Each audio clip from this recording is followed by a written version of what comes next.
Calzada with the Forward Police Department. We're out here at the 8500 block of Steel Drive.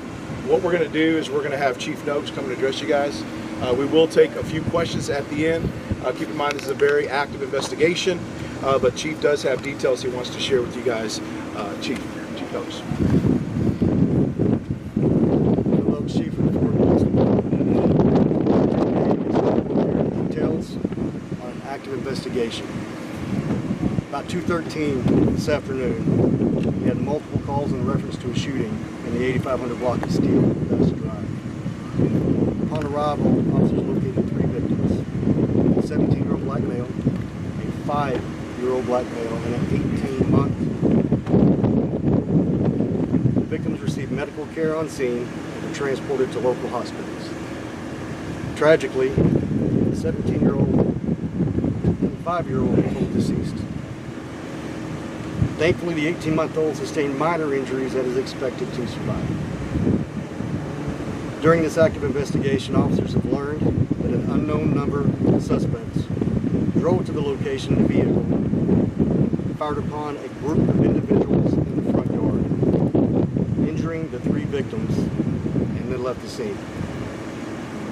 Homicide detectives are investigating as we speak and are asking for anyone that may have video evidence or any other information to please call 817-392-4336. Again, 817-392-4336. Please reference report number 2200-68041. Again, that's 2200-68041. We're seeing violent crime on the rise across the country. Unfortunately, we're seeing violent crime here in Fort Worth at numbers we don't want to see. But when you have children who are murdered completely senselessly, it adds just another level to that tragedy we're all experiencing. And I think of a 17-year-old who should be looking at his senior year, graduating and starting his life. I think of a 5-year-old who should be starting kindergarten, just starting his career in school, and an 18-month-old who was just starting his life. The 17-year-old will never graduate.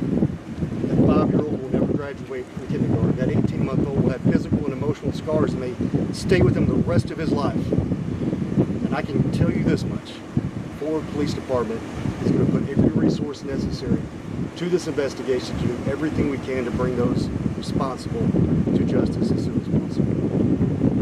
I'd be happy to answer any questions. Chief, are all 3 victims siblings, and did all 3 live specifically in this home? Great question. There's a potential that they are related.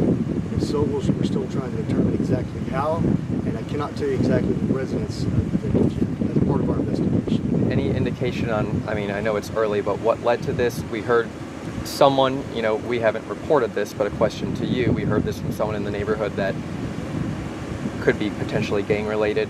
Any truth to that? Any looking into that at all? Very legitimate question. That is definitely one of the things we're looking into. Being this early in the investigation, we cannot say if it's gang related or not, but that's definitely something we will be looking into. And one thing that a witness told us is that people who drove up, who were taking part in the shooting, they got out wearing ski masks. Is that anything you can talk to as far as description of the people? Were they wearing masks? Not at this point, but that's a great question because it brings up the importance of anyone who may have any video evidence, a ring or ring-style camera, that may have caught anything from this tragic incident. Please share it, because it'll help us be able to determine if that happened or not. Any possibility of multiple cars being involved? Because we heard talks of multiple cars speeding away, but you never know if that's someone who just hears gunfire and is trying to get safe. Was it one single vehicle that was involved? It's still early on, but the indications now we only know of one vehicle, but definitely be investigating more to determine if any other are involved. And any rough description of that vehicle for the public? Not yet. We're still looking at videos. Do you have history in this area, or is it generally pretty quiet in this neighborhood? That's a great question. We're going to be looking at any other calls in this area, specifically this house, that can help us determine whether or not there's been any kind of a pattern and help us determine if there's any suspects. As far as the activity in this area, I don't really have any indication of what that level is. With the suspects still out there, is this an ongoing threat standing around in this neighborhood? That's a very good question. At this point, we have nothing indicating that there's any potential threat to the public, but if we give any information indicating otherwise, we'll share it as soon as possible. How many people were also here on top of the 3 people who were shot who, are okay? How many people were here at the time? Still trying to determine that. There were others, but I don't know the exact number yet. What were the victims doing in front of the residence? I don't have that information at this time. We'll take a couple more questions from a couple different people